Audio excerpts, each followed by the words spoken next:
ଏହି କାହାଣୀଟି ଆମ ପାଖକୁ ଆମର ଜଣେ ସବସ୍କ୍ରାଇବର ଭାଇ ପଠାଇଛନ୍ତି। ଯଦି କିଛି ତ୍ରୁଟି ଥାଏ ତାହେଲେ ମୋତେ କ୍ଷମା କରିବେ। ଏହି କାହାଣୀଟି ସମ୍ପୂର୍ଣ୍ଣ ନିଜସ୍ୱ ତାଙ୍କ କାହାଣୀ। ତ ଚାଲନ୍ତୁ ସେ ପଠାଇଥିବା କାହାଣୀଟିକୁ ଶୁଣିବା। ସେହିଦିନ ବର୍ଷା ଘଡ଼ଘଡ଼ି ଜୋରରେ ହେଉଥାଏ। ଭାଇ ମୋତେ ଫୋନ୍ କରି କହିଲା, ଆଜି ଘରକୁ ଯାଇ ହେବ ନାହିଁ, ଘରେ ମା ପାଖରେ କହିଦେବୁ। ତାଙ୍କ ଘରେ ଫୋନ୍ ନଥିବାରୁ ସେ ମୋତେ କହିଲା। ମୁଁ ମନେ ମନେ ଭାବିଲି, ଆଜି ସୁଯୋଗ ମିଳିଗଲା। ମୁଁ ତାଙ୍କ ଘରକୁ ଗଲି। ସାନମା ରୋଷେଇ କରୁଥିଲେ। ଦାଦାଙ୍କର ଦେହ ଭଲ ନଥିବାରୁ ସିଏ ଶୋଇଥାନ୍ତି। ମୁଁ ସାନମାଙ୍କୁ କହିଲି, ଭାଇ ଆଜି ଆସିବ ନାହିଁ, ଆଜି ଆମେ ହବା। ସାନମା କହିଲା, କ'ଣ ହେବା? ମୁଁ କହିଲି, କ'ଣ ଜାଣିପାରୁନାହୁଁ ମ, କହିକି ତାର ସେଇ ଗୋଲ ଗୋଲ ଦୁଇଟାକୁ ଟିକେ କପଡ଼ା ଉପରୁ ମୁଁ ଜୋରରେ ଦଳିଦେଲି। ସେ ଟିକେ ଚିଲେଇ ଉଠିଲା, ଆଉ ମୋତେ ରାଗିକି କହିଲା, ଘରେ ତୋ ଦାଦା ଶୋଇଛନ୍ତି, ଏମିତି କ'ଣ ହେଉଛୁ? ମୁଁ କହିଲି, ରାଗେନା, କହିକି ତା ଗାଲକୁ ଗୋଟେ ଟିକେ ଗେଲ କରିଦେଲି। ସିଏ ହସିଦେଲା। ତାପରେ ମୁଁ କହିଲି, କେତେବେଳେ ଆସିବି? ସିଏ କହିଲା, ସବୁ ଶୋଇ ସାରିଲା ପରେ। ମୁଁ ହଁ କହି ଆମ ଘରକୁ ପଳାଇ ଆସିଲି। ମୁଁ ମନ ଖୁସିରେ ମୋର ସେଟାକୁ ଦୁଇଥର ଅଣ୍ଡାଳି ଦେଲି। ଆମ ଘରେ ସମସ୍ତେ ଶୋଇ ସାରିଲା ପରେ ମୁଁ ଆସ୍ତେକି ଆମ ଦାଣ୍ଡ କବାଟକୁ ଖୋଲି ସାନମାଙ୍କ ଘରକୁ ଗଲି। ସେ ତାଙ୍କ ଘରର ଦାଣ୍ଡ କବାଟ ଖୋଲା ରଖିଥିଲେ। ମୁଁ ଗଲାବେଳକୁ ଦାଦା ଖାଇକି ଶୋଇପଡ଼ିଥିଲେ। ସେ ଚେୟାର ଉପରେ ବସି ଟିଭି ଦେଖୁଥିଲେ। ସାନମା ଆଉ ସେ ମୋତେ ମୁରୁକି ହସି ପଚାରିଲେ, ତୋ ମା ଆଜି କ'ଣ ରୋଷେଇ କରିଥିଲା? ମୁଁ କହିଲି, ରୁଟି ଆଉ ଡାଲମା। ସେତେବେଳକୁ ସେ ମୋ ସେଇ ଜିନିଷକୁ ଖାଲି ଅନାଉଥାନ୍ତି। ତାପରେ ମୁଁ ଚେୟାର ପଛପଟରେ ଛିଡ଼ା ହୋଇକି ତାଙ୍କର ସେ ଗୋଲ ଗୋଲ ଦୁଇଟାକୁ ଟିକେ ଦଳିଲି। ସେ ମୋତେ କିଛି କହୁନଥାନ୍ତି। ତାପରେ ମୁଁ ଆଉ ଟିକେ ଜୋରରେ ଦଳିଲି। କିଛି ସମୟ ଦଳିଲା ପରେ ତାଙ୍କର ବଟମ କାଢ଼ିଦେଲି। ଆଉ ତାଙ୍କର ସେଟାକୁ ଦେଖି ମୋର ପୁରା ହୋସ୍ ଉଡ଼ିଗଲା। ବୁଢ଼ୀ ହେଲାଣି, ତାର ଏପର୍ଯ୍ୟନ୍ତ ଓହଳି ନାହିଁ, ପୁରା ଗୋରା ଗୋରା ଆଉ ହାଲକା ହାଲକା କଳା, ତା ଉପରେ ଗୋଟେ ବାଦାମୀ ରଙ୍ଗର ଛୋଟ ଭୁଣ୍ଡି। ମୁଁ ଜୋର ଜୋର ଦଳିବାକୁ ଲାଗିଲି। ତାପରେ ଚେୟାର ଆଗକୁ ଆସି ତା ଜିଭକୁ ମୋ ପାଟିରେ ପୂରେଇ 3 ମିନିଟ୍ ଚୋଷିଲି। ତାପରେ ତା ମୁଣ୍ଡ ଆଉ ଗାଲକୁ ଟିକେ ଗେଲ କଲି।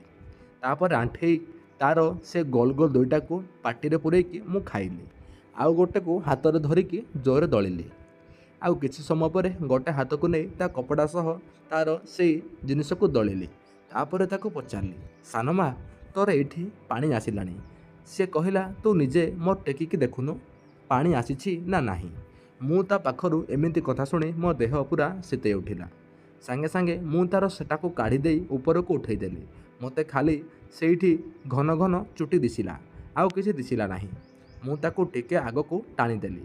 ତାପରେ ତାର ଦୁଇ ଗୋଡ଼କୁ ଚେୟାରରେ ଦୁଇ ହାତରେ ଉପରକୁ ଟେକିଦେଲି। ଏବେ ତାର ସେଇଟା ପୁରା ଦେଖାଗଲା। ସେଇଟା ପୁରା ବାଳରେ ଭରପୁର। ମୁଁ ତାକୁ ପଚାରିଲି, ତୋର ବାଳ କେବେ କାଟିଛୁ ନା ନାହିଁ? ସେ କହିଲା, ଆମ ବେଳରେ କେହି କାଟନ୍ତି ନାହିଁ, ମୁଁ ସେଥିପାଇଁ ଛୁଆବେଳୁ ଆଜି ପର୍ଯ୍ୟନ୍ତ କାଟି ନାହିଁ। ମୁଁ କହିଲି, ମୋତେ ଏଭଳି ବହୁତ ବହୁତ ପସନ୍ଦ, ମୋତେ ଏଭଳି ଚୁଟି ଥିବା ଜିନିଷ ବହୁତ ପସନ୍ଦ। ତାପରେ ସିଏ ହସିଲା। ତାର ସେଇଟା ପୁରା ଚାଖଣ୍ଡେ ଲମ୍ବା ହେବ। ମୁଁ ତାର ସେଟା ପାଖକୁ ମୋ ମୁହଁକୁ ନେଲି। ଆଉ ତାର ସେଇଟା ପୁରା ଝାଳୁଆ ଝାଳୁଆ ଗନ୍ଧୁଥାଏ। ମୁଁ ଗୋଟେ ଚୁମା ତାର ସେଇଠି ଦେଲି। ତାପରେ ତାର ସେଟାକୁ ଫାଡ଼ିକି ଦେଖିଲି, ଟିକିଏ ଟିକିଏ ଓଦା ହୋଇଛି। ତାପରେ ମୁଁ ଗୋଟେ ଆଙ୍ଗୁଠି ତା ଭିତରକୁ ପଶାଇ ଦେଲି। ତା ଦେହରେ ପୁରା ଶିହରଣ ଖେଳିଗଲା। ସେ ହାଲକା ଚିତ୍କାର କରିବାକୁ ଲାଗିଲା। ଆଉ ମୁଁ ସେଇ ଆଙ୍ଗୁଳିକୁ ଆଣି ପାଟିରେ ପୂରେଇ ଚାଟିଦେଲି। ଲୁଣିଆ ଲୁଣିଆ ଲାଗିଲା। ତାପରେ ମୋ ଜିଭକୁ ନେଇ ତାର ସେଟାକୁ ଚାଟିଲି। ଆଉ ହାତରେ ତାର ସେଇ ଗୋଲ ଗୋଲ ଦୁଇଟାକୁ ଦଳିବାକୁ ଲାଗିଲି। ଆଉ 7ରୁ 8 ମିନିଟ୍ ଚାଟିଲା ପରେ ସେ ତା ପାଣି ମୋ ପାଟି ଭିତରେ ଛାଡ଼ିଦେଲା। ମୁଁ ସବୁ ପାଣିକୁ ପିଇ ପକାଇଲି।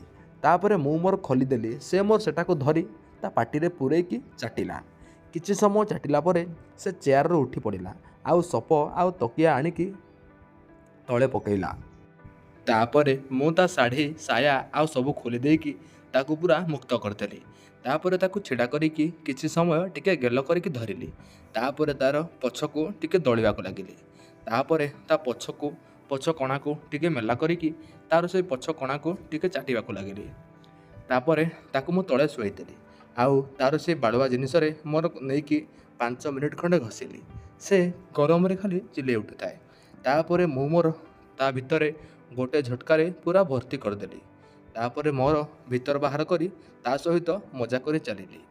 ଆଉ କିଛି ସମୟ ତାକୁ ମଜା ଦେଲା ପରେ ତା ଦୁଇ ଗୋଡ଼କୁ ମୋ କାନ୍ଧରେ ପକାଇ ଦେଇକି ଜୋର ଜୋର ମୁଁ ମଜା ଦେଉଥାଏ। ତାର ସେ ଗୋଲ ଗୋଲ କଅଁଳିଆ ଜିନିଷ ଦୁଇଟା ଖାଲି ଦହଲୁଥାଏ। ସେ ଜୋର ଜୋର ଚିତ୍କାର କରୁଥାଏ। ଆଉ ଏମିତି କରିବା ପରେ ମୁଁ ତାକୁ କୁକୁର ପରି ହେବାକୁ କହିଲି। ସେ ସାଙ୍ଗେ ସାଙ୍ଗେ ହାମୁଡ଼ି ପଡ଼ିଲା। ଆଉ ମୁଁ ତା କପଡ଼ାଟା ଆଣି ତା'ର ସେଇ ଲାଳକୁ ପୋଛି ସଫା କରିଦେଲି। ତାପରେ ମୋର ନେଇକି ତା'ର ସେଇଠି ପୂରେଇ ଦେଲି। ଆଉ ଦୁଇ ହାତରେ ତା'ର ସେ ଗୋଲ ଗୋଲ ଜିନିଷ ଦୁଇଟାକୁ ଧରି ମୁଁ ଦଳୁଥାଏ। ସେ ଖାଲି ଚିତ୍କାର କରି ଉଠୁଥାଏ। ତାପରେ ମୁଁ କିଛି ନ ଶୁଣେ, ସେ ଚିତ୍କାର ନ ଶୁଣେ ମୁଁ ଜୋର ଜୋର ତାକୁ ମଜା ଦେଉଥାଏ। ଘର ସାରା ଖାଲି ପଚ୍ ପଚ୍ ଶବ୍ଦ ହେଉଥାଏ। 10 ମିନିଟ୍ ଏମିତି କରିବା ପରେ ମୁଁ କହିଲି, ସାନ ମା, ମୁଁ ଥକି ଗଲିଣି। ମୁଁ ତଳେ ଶୋଉଛି। ତୁ ମୋ ଉପରେ ବସ। ତାପରେ ମୁଁ ତଳେ ଶୋଇଲି। ସେ ମୋ ଉପରେ ବସିକି ମୋର ନେଇକି ତା ଭିତରେ ଗଳେଇକି ଜୋର ଜୋର ଉଠ ବସ ହେବାକୁ ଲାଗିଲା। ତା'ର ସେ ଗୋଲ ଗୋଲ ଜିନିଷ ଦୁଇଟା ପୁରା ଜୋର ଜୋର ହଲୁଥାଏ। ସିଏ ଖାଲି ଚିତ୍କାର କରୁଥାଏ। ତାପରେ ମୁଁ ତା'ର ସେଇ ଗୋଲ ଗୋଲ ଜିନିଷ ଦୁଇଟା ହଲା ଦେଖି ସମ୍ଭାଳି ପାରିଲି ନାହିଁ। ମୁଁ ସାଙ୍ଗେ ସାଙ୍ଗେ ତାକୁ ଟିକେ ଟାଣି ଆଣିକି ତା'ର ଗୋଟେ ଗୋଲ ଜିନିଷକୁ ମୋ ପାଟିରେ ପୂରେଇ ଦେଇକି ଚଷିଲି। ଆଉ କିଛି ସମୟ ଏମିତି କଲା ପରେ ମୁଁ ତାକୁ ମୋ ଛାତି ଉପରକୁ ଟାଣି ଆଣିଲି। ଆଉ ତଳୁ ମୁଁ ଉଠେଇ ଉଠେଇ ତାକୁ ଜୋରରେ ମଜା ଦେଇ ଚାଲିଲି। ଆଉ ସବୁତକ ପାଣି ମୁଁ ତା ଭିତରେ ଛାଡ଼ିଦେଲି। ସେ ମଧ୍ୟ ତା ପାଣି ଏକା ସାଙ୍ଗରେ ଛାଡ଼ିଲା। ଆଉ ଆମେ ଦୁହେଁ କିଛି ସମୟ ଏମିତି କୁଣ୍ଡାକୁଣ୍ଡି ହୋଇକି ଶୋଇ ରହିଲୁ। ତାପରେ ଉଠିକି ଆମେ ଧୁଆଧୁଇ ହୋଇ ନିଜ କାମରେ ନିଜେ ବ୍ୟସ୍ତ ରହିଗଲୁ। ତ ଦର୍ଶକ ବନ୍ଧୁ, ଆଶା କରୁଛି ମୋର এই କାହାଣୀଟି ଆପଣମାନଙ୍କୁ ବହୁତ ଭଲ ଲାଗିଥିବ। ଯଦି ଭଲ ଲାଗିଛି ତାହେଲେ ଆମ ଭିଡ଼ିଓକୁ ଗୋଟେ ଲାଇକ୍ କରନ୍ତୁ। ତଳେ କମେଣ୍ଟ ବକ୍ସରେ ଆପଣମାନେ କେଉଁଭଳି କାହାଣୀ ଶୁଣିବାକୁ ଚାହୁଁଛନ୍ତି ତାହା ବି କମେଣ୍ଟ କରନ୍ତୁ। ତ ହଁ, କାହାଣୀଟି ସମ୍ପୂର୍ଣ୍ଣ ଭାବରେ କାଳ୍ପନିକ ଏବଂ ମିଥ୍ୟା ଅଟେ। ଦୟାକରି ଆପଣମାନେ ଜମାରୁ ଦେହକୁ ନେବେ ନାହିଁ। କେବଳ ମନୋରଞ୍ଜନ ପାଇଁ ଦେଖନ୍ତୁ। ରହୁଛି। ଦେଖା ହେବା ଆଉ ଏକ ନୂଆ ଭିଡ଼ିଓର ଏକ ନୂଆ କାହାଣୀରେ। ଧନ୍ୟବାଦ।